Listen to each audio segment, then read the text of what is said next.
स्वाद अनुसार को सब्सक्राइब करें और सारे नए रेसिपी अपडेट्स के लिए बेल आइकन पर क्लिक कीजिए।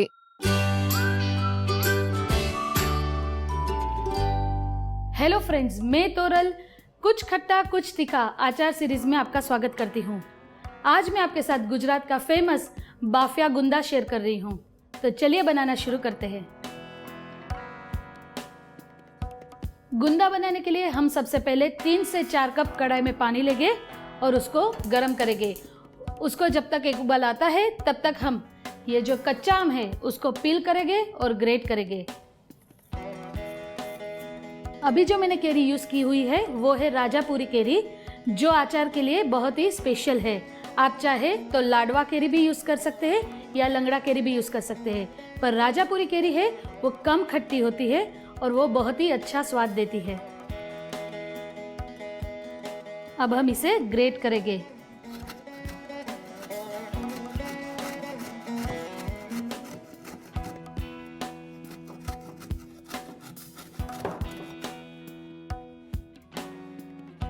पानी उबल चुका है, अब हम इसमें गुंदे डालेंगे।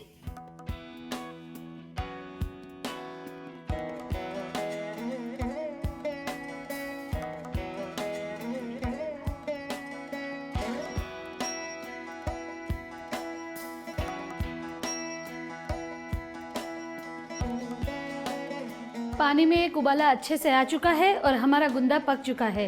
अब हम इसे छान लेंगे।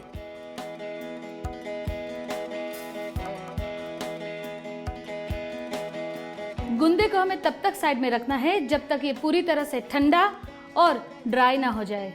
गुंदा बनाने के लिए सबसे पहले हम इसका मसाला रेडी करेंगे, और मसाला के लिए जो कोरा मसाला है उसकी रेसिपी मैंने ऑलरेडी आपके साथ शेयर की हुई है।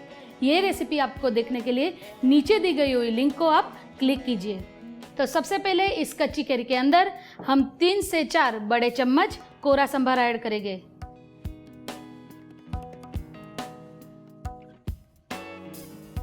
और इसे अच्छे से हम मिक्स करेंगे। अब सबसे इम्पोर्टेंट स्टेप, गुंदे को ब्रेक करके उसके अंदर से सीड निकाल देंगे। और इसके लिए सबसे पहले गुंदा लेंगे,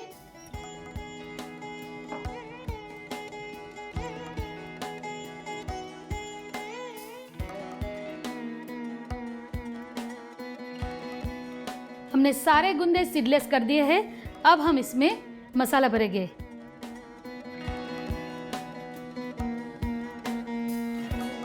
इसको अच्छे से दबाते हुए हम भरेंगे और जार में डालेंगे।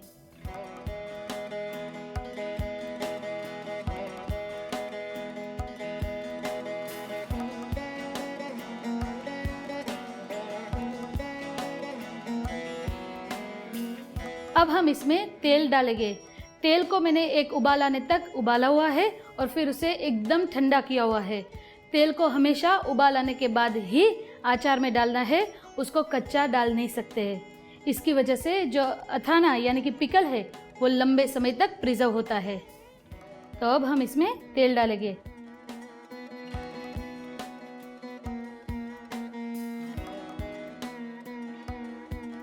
गुंदा पूरी तरह से अंदर से डूब जाए तब तक हमें तेल भरना है। तेल अगर जरा सा भी कम भरेंगे तो जो आचार है वो लंबे समय तक प्रिजर्व नहीं कर पाएंगे। इसलिए जितना आचार है उससे करीबन 2 उंगली जितना ज्यादा हमें तेल भरना होगा। इसे करीबन 3 से 4 दिन लगते हैं सेट होने के लिए। उसके बाद आप इसका मजा जरूर ले सकते हैं। आपको ये रेसिपी कैसी लगी ये मुझे जरूर कमेंट्स में लिख भेजिए, और ऐसी ही स्वादिष्ट आचार रेसिपीज के लिए लाइक कीजिए, शेयर कीजिए और सब्सक्राइब कीजिए स्वाद अनुसार को।